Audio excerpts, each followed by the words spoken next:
Thank you so very much for being here, and it's glad having you join us yet again. This is Enterprise Weekend, reaching you from Enterprise Television. Let's head straight to our main conversation for today.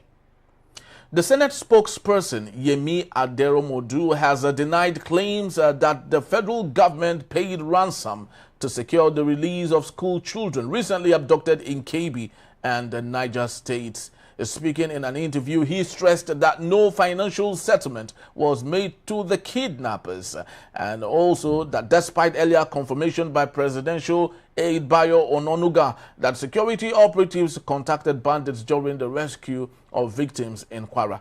And he explained that communication with abductors can take different forms: forcefully, persuasive, or a mixture, while emphasizing that security agencies are not required to publicly disclose their operational tactics.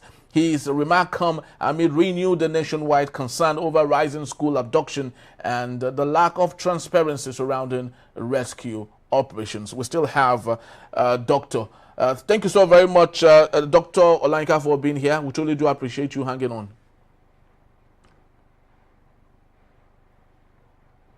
All right. So, Doctor, can you hear us?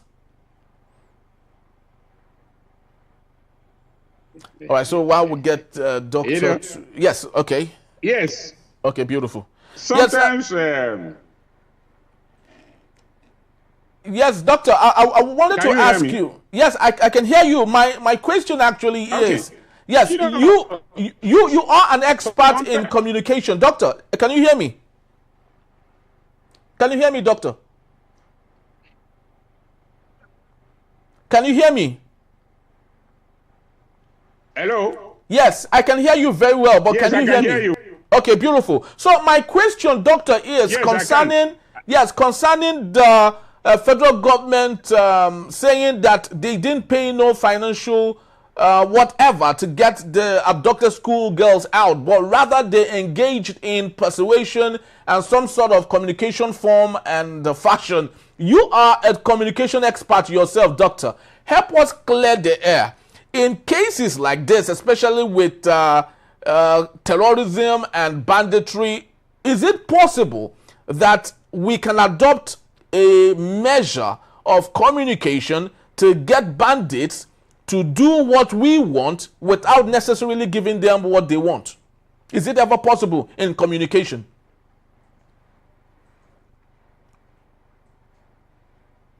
Well,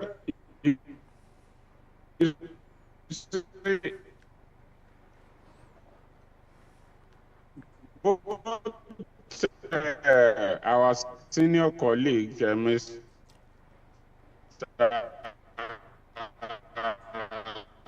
Bayo Ononuga, and the senator, what they have been saying, because, look, it is even better for you to come out and tell us that the tactics decrease because you are still studying the situation than for you to come out and tell us, that no ransom was paid.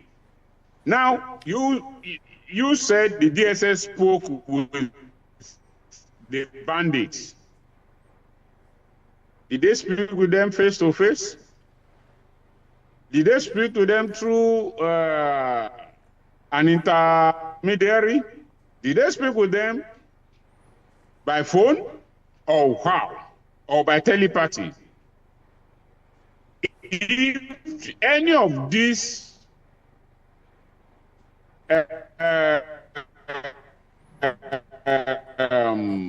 means of communication was used, then there must have been a contact.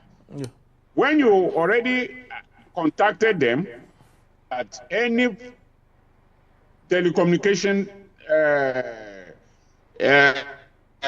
communication that takes place, they can easily pick where the communication took place. Are you listening to me? Very well, Doctor. So they can easily pinpoint where they are. And after the children have been released, they can swoop on the place, on the surrounding places, and get these people. But for you to say that you didn't pay any ransom, Nobody was killed, nobody was injured, and they just released the children to you. Oh boy. Yeah. That's staged by moonlight. You can tell that to the Marines. Because as far as I'm concerned, something must have changed. Huge sum of money must have changed. Or are these people now saying that, okay, we have repented, we will not do it again, give us money so that we can be farmers or traders, and then you let them go? Both Mr. Onanuga and Senator Adaramodu, they are not telling us the truth, and they are not helping the issue. Okay, if you didn't pay ransom, and the children were released, so they released to you one batch, they took another batch in another place, then you begin to negotiate again, they release those.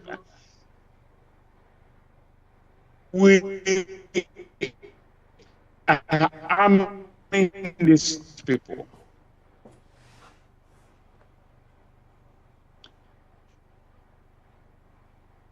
I've said this several times in most discussions I've had with people who was there. The belief was that it was handling the bandits with kid gloves because they are majorly Fulani or in the last 2 years that President Tinubu has been there. He's a Yoruba man. He's not married to a Fulani. He's not known to have any connection or family or except political family and friends with these people. What has he done that is different from what Buhari has done? I can't see it. Or maybe I don't know. So the issue is our politicians, just as we spoke about those who are defecting to APC, are only looking at voters. They are not looking at people. They are looking at their own interest. What will work in their own interest and not in the interest of the common man. Because if they are looking at what will work in the interest of the common man, what stops the military or the commander-in-chief to give an order that we must root out these people? When Buhari was there, we were crying that Obama didn't sell Tucano jet to us because he doesn't like us to get rid of the bandits and all that. I think Trump came in his first term and sold the Tucano jets. Where are the Tucano jets now? They are parked in there. Now that they are not allowed to buy a weapon, even when you buy the weapon, do you use them against these people? And this brings us to the issue of whether Trump wants to invade Nigeria or not. Yes, Trump is an irrational man, but what Trump is saying is not that he wants to come and change the government. They want to do the exact thing they did to Osama bin Laden in Abbottabad in Pakistan. Go to his hideout, bring him out, they brought him out, killed him, and carried his dead body away. So, what do we have to hide? The inefficiency of government? Because when you look at it clearly, it's like some political leaders, either in the north or wherever, have some interest to protect with these bandits. I also heard that some people, even in the military or in the police, also don't want this banditry to end, because it makes it easy for them to ask for extra budgets, which they turn into their own pockets. So if these people have the love of the citizen in their hearts, this banditry will have ended. Why is it so difficult to destroy bandits? People come into the city or villages, either on bikes or whatever. They took 315 children away. That's like a plane load of no mass transit bus, not one mass transit bus will take 315 people at a time. Yeah. So how did they take them away? On foot, on motorbikes, or they brought so many cars and nobody saw them leaving? Come on, let's be serious. We are not ready to face this issue. That is the actual fact. The government is not telling us the truth, and those who are around the president, most of them are there for what they can get. I'm not sure there's any one of them that is ready to tell Mr. President clearly, either as service chiefs, special advisor, or whatever. Why is it that in Nigeria, everybody will refer to president as Baba, Baba, Baba? In Africa, Baba is unquestionable. Your father gives you an order, you carry it out, especially during our own generation, not the children of nowadays. But when everybody sees the Mr. President as Mr. Perfect, Baba, Baba, Baba, father of the nation, mother of the nation, how will they ask him or tell him that, sir, can we do it this way? Can we do it the other way? When the president says this is the way to do it, everybody say, okay, yes, sir, whether it is right or wrong. So why are you an advisor? Why are you a specialist? I mean, if a doctor tells the president, Mr. President, you should use this medication by 10 a.m., will the president tell him that, why should you order me to use it by 10 a.m.? I will use it by 10 p.m. He won't. He will do what the doctor says. But when it comes to other things, everybody bows down to the president and say that Mr. President or Mr. Governor or Mr. Legislator is right. No. We must do things properly. We are not facing... Yes, the military is trying. Doctor, don't let us. Yes, I wanted. Sorry for interjecting. I just wanted to ask this: does President Bola Ahmed Tinubu need to be advised that this is the right thing to do? He is a father, a grandfather, and sometimes great-grandfather, and he understands the value of life. He wouldn't want any of the things happening to those schoolgirls to happen to his child or his grandchild or his great-grandchild. So does he need an advisor to tell him that this is the right thing to do? Remember, prior to the election, he said, when he was asked about insecurity, he said he was going to allow for enlisting of 50 million youths. And when he was asked what they will eat, he said corn and maize and so many other things. We laughed at those issues. Do you think the president is not prepared to be the president and just allowed himself just to check that box to say he once ruled Nigeria? What do you think is the issue here? You see, there are so many things that are interplaying in what is happening now.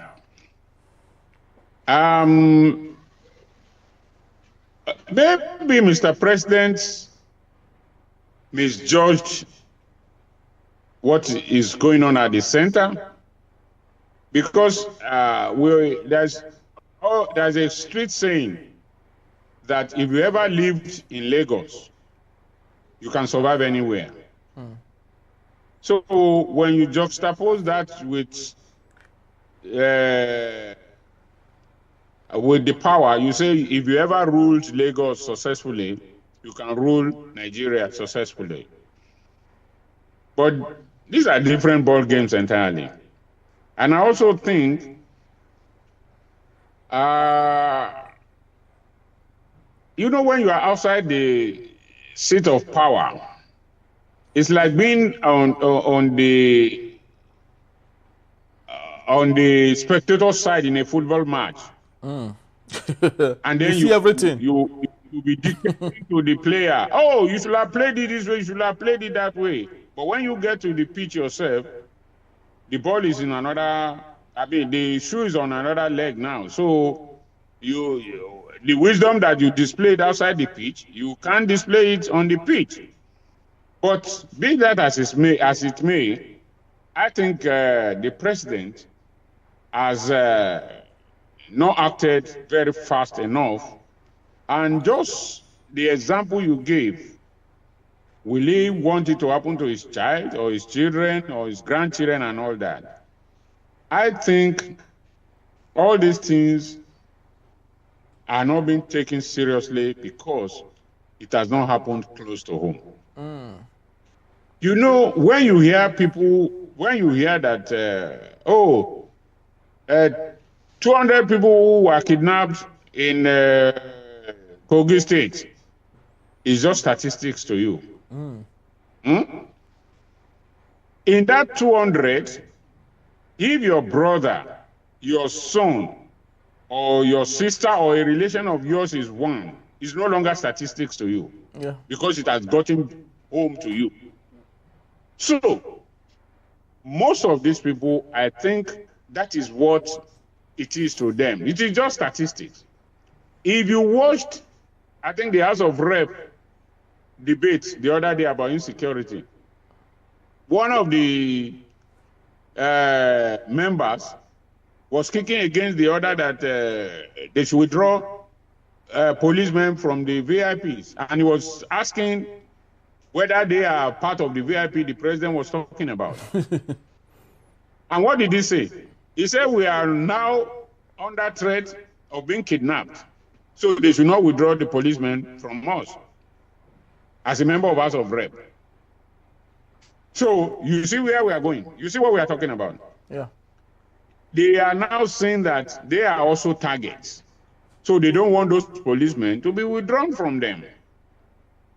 When it gets close, it's no longer statistics. But now, what they hear, they've kidnapped 200 children in Kebbi, they've kidnapped 50 in Kwara, they've killed so in this and that. Until it happens close to them, or it happens to them, they will not understand what it means. Many of them travel now with armed guards when they want to go to their constituency. Before today, before now, do they need all that? Anywhere you go now, you easily know when a big man or a legislator or a government official is there because you see policemen or guards around the house. In those days, we live close door to members of House of Assembly in those days. We see them every day. They are just like everyday people like each and every one of us. But now, even a local government chairman or councillor, he moves away from the wards that elected him. A House of Assembly member in Lagos representing Agege lives in Banana Island. How can he represent them very well? The one in Ajangbadi lives in Banana Island or lives in Lekki and all that. So until they see this security threat as a threat to each and every one of us, how many of them do their children go to public school nowadays? Not even public university. Those that are in Nigeria will either go to private universities or go to universities abroad. And they are so shameless. When these kids graduate, they will stand with them abroad, take picture, and put it on social media. I mean, how many of other presidents of the world send their children abroad to go and school? Or even they themselves going abroad for medical checkup? We are shameless people. It's actually very sad, Doctor, that all of this are happening. You know, before the show, we were talking about, you know, why our It's leaders behave the way depressing. they behave, you know. Yes, It's yes, Doctor. depressing.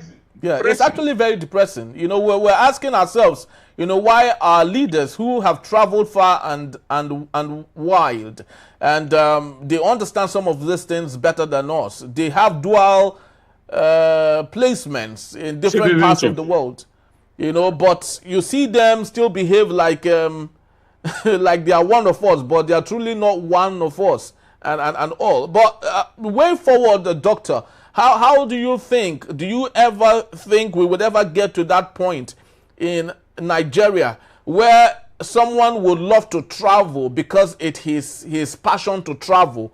As he goes from one state to another, he enters one village or another to see how the people live and all that. Do you think we would ever get to that place in Nigeria again, where rather than taking flight, you would love to take the road because you enjoy traveling, but because of fear for kidnapping and abduction, you wouldn't do that? We would ever get to that point again, Doctor? You know, the interesting thing about it is that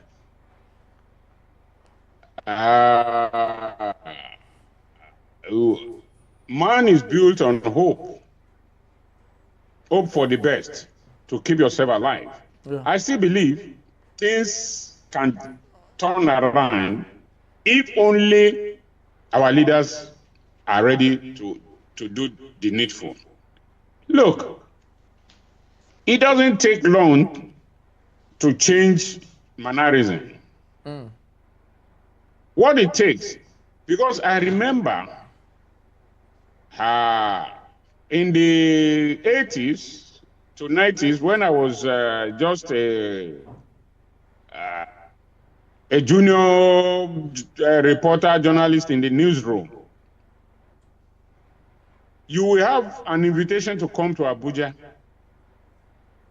Those inviting you will either send you the flight tickets and send you the money, or they tell you that you should fly. When you come, they will give you they will reimburse you. But what do? We go to Kennedy Chuku. At that time, there was no all these small buses. You go to Kennedy Chuku, and all these luxury buses. Lagos at night, Abuja in the morning. That's what we call it. The bus will leave Lagos maybe by 10, 11 p.m. By 5, 6 a.m., you are in Abuja. You enter their bus station, you go and shower there and change your clothing and move to the venue of your assignment. The assignment from maybe 10 o'clock that morning till about 1. When it is done, you move around Abuja city for some time. When it is getting to 3, 4, 5, you head to the bus station to go and pay for your seat for a return in the night again. By next morning, you are back in Lagos. Who does that now? You either won't go, and how expensive the flight ticket is now, you squeeze yourself and fly. We have taken away fun from traveling. The best way to learn, the best way to understand your country is to travel by road. Do you know the number of jobs, informal jobs, that have been killed by this banditry? Because in those days, when you travel by road, whether you are driving yourself or you go by commercial bus, you tell the driver, when we get to so place, please, I want to buy yam. The bus driver will stop. Yeah. You are provided food for those who are selling yam by the roadside, because you buy yam from them. The economy is moving forward. you carry the yam. But nowadays, even when people travel by road, most of those roadside farm and other things they sell by the roadside have disappeared. Where they have not disappeared, very few vehicles will stop because they will invade them and carry you into the bush. So, and besides that, the roads are terrible. We are building coastal roads. We have not repaired the road to Ore. What should be the focus?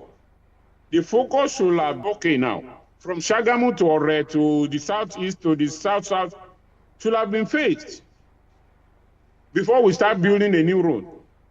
Because it is when you have a road that is good that you can think of a new one. You have not maintained an old road, you are building a new one. Where will people pass before the new one is ready? But our priorities are always wrong. The other day I posted on social media the new airport or to buy aircraft to say that the state is running an aircraft, an airline. What is this attraction with building airport and running airline? In a state where the internal roads to move from one end to the other is non-existent. In my neck of wood where I live, the bridge that connects us with Lagos has sunk for almost 8 months now. Wow. Nothing has been done about it. Yes, the governors will say they are building airports. They are building cargo. If it is not cargo airport, if they want to deceive you, they will tell you it is cargo airport. What cargo do you want to ferry from Bad Road to the airport or from the airport to where you want to distribute it? When trailers, when buses fall every day on the road you fail to construct, how will they get to the airport? But it is the new cash cow for them. Because when they tell you they spend 21 billion, 100 billion to build an airport, how do you value it? They'll tell you, Naira has fallen, the exchange rate is this, and that. So, as we always say, Nigeria major in minor. Things that are important, they won't face it. It is the things that that will benefit them or some few people that they will put their attention upon. That's the problem we are having in this country. And unfortunately, Doctor, when brilliant speakers like you and many speak to some of these issues, yes, when brilliant speakers and thinkers like you and many, speak truth to some of these things, we have a plethora of people we now know as data boys that are paid monthly to say the opposite and speak for the government. How do you think in a social media scene, how do you think people would at least discern good voices from the bad voices and make decisions that would help in the future?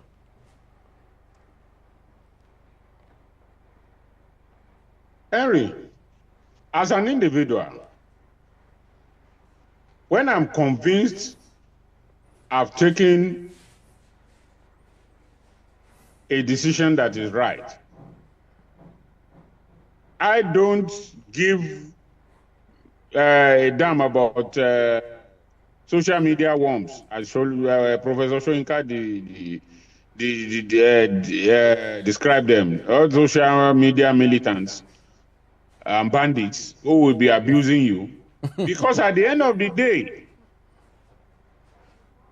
the money they give them to buy data, which they think is something, They still come back to the reality that you are telling them. So it's a case of let them continue to do what they are doing. We, as a voice of reason, will continue to do what we are doing. You know, sometimes when media houses, either TV or radio, call on me to come and speak to issues, I sometimes feel frustrated and say that it's just a waste of time. Why should I waste my data, waste my time talking about the same issue every day, now and then? But on the other hand, I also look at it and say, well, if that is the only opportunity for me to contribute to the growth and development of my nation, I should not get tired. Because most times you ask yourself, do these people really watch or do they really listen to what we say? Because it's the same issue we are going to be talking about every time. Know this, know that, know this, know that. What we spoke about 8 years ago under Muhammadu Buhari are the same thing we are still battling with today. They have not changed. We have not made progress. Other countries are making progress. Hong Kong, Singapore, Japan, Philippines, Mexico, and all those things, they are making progress, no matter how small. But we are not making progress. We are not static. Rather than move forward, even if it is an inch, we are regressing by feet.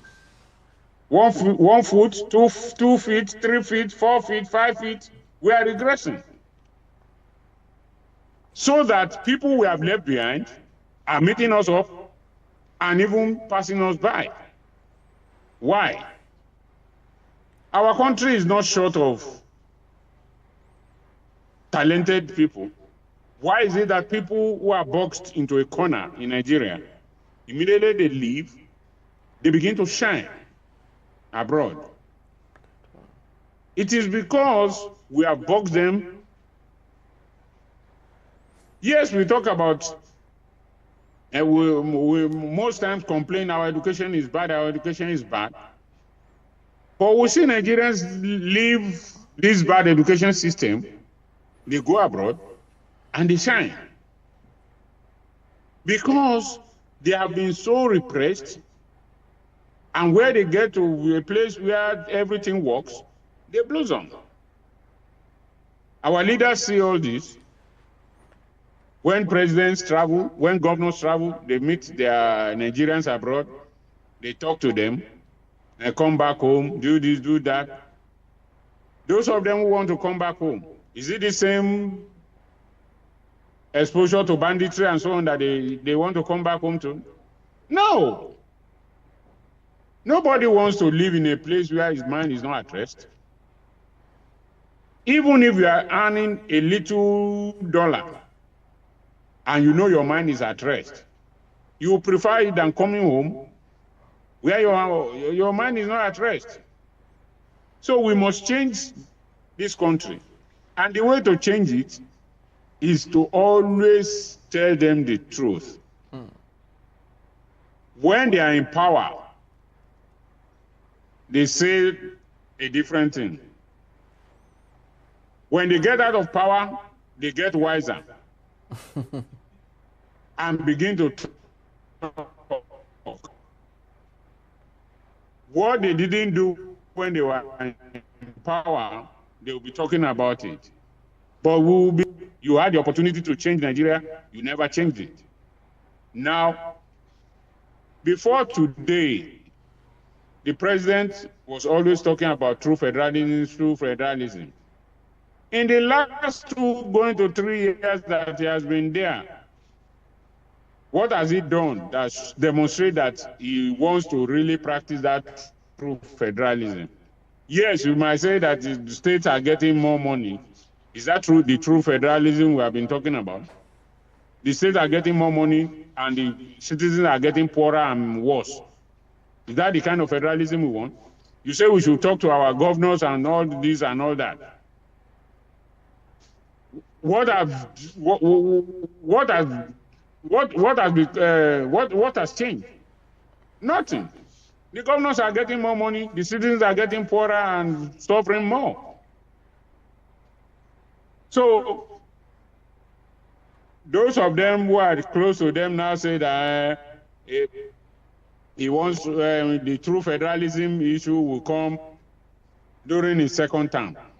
So in the second term, why didn't he do it during the first term? And if he doesn't win again, at least Nigerians will thank him that at least this is what he did. This is, I mean, so all these things, they are just for their own benefit, not for the benefit of you and I. Very well, Doctor. So true. We can't overstate, some of these things. They are very glaring. It's unfortunate that every other time we keep talking about these things and nothing seems to change. But we hope for better days. And like you did say, human beings are made of hope, just to keep alive and keep going. And hopefully, things will change. Thank you so very much, Doctor, for being here. We truly do appreciate your time. Thank you. It's nice to be back. Thank you so very much, Doctor. And I hope all the ozus and wahala. Home is home. Home is home. Home is home, Doctor. Thank you so very much, and we hope to see you more often. And especially now that Nigerians need the opportunity of speaking truth to power. We need people like you to do all of that. And that was Dr. Olayinka Oyegbile, a journalist, an educator, and also a development communicator. And that's just about the time we have for today. We'd love to say thank you for making this a date. Please do well to follow us. You can find us when you reach us at enterprisetvnews.com to read up on everything that we had talking about today. And you equally can, rewatch what we have talked about when you visit us at Enterprise TV7. I am Henry Igwebike. Thank you for watching. Have yourself a wonderful and a splendid weekend. God bless you. God bless Nigeria. Bye-bye.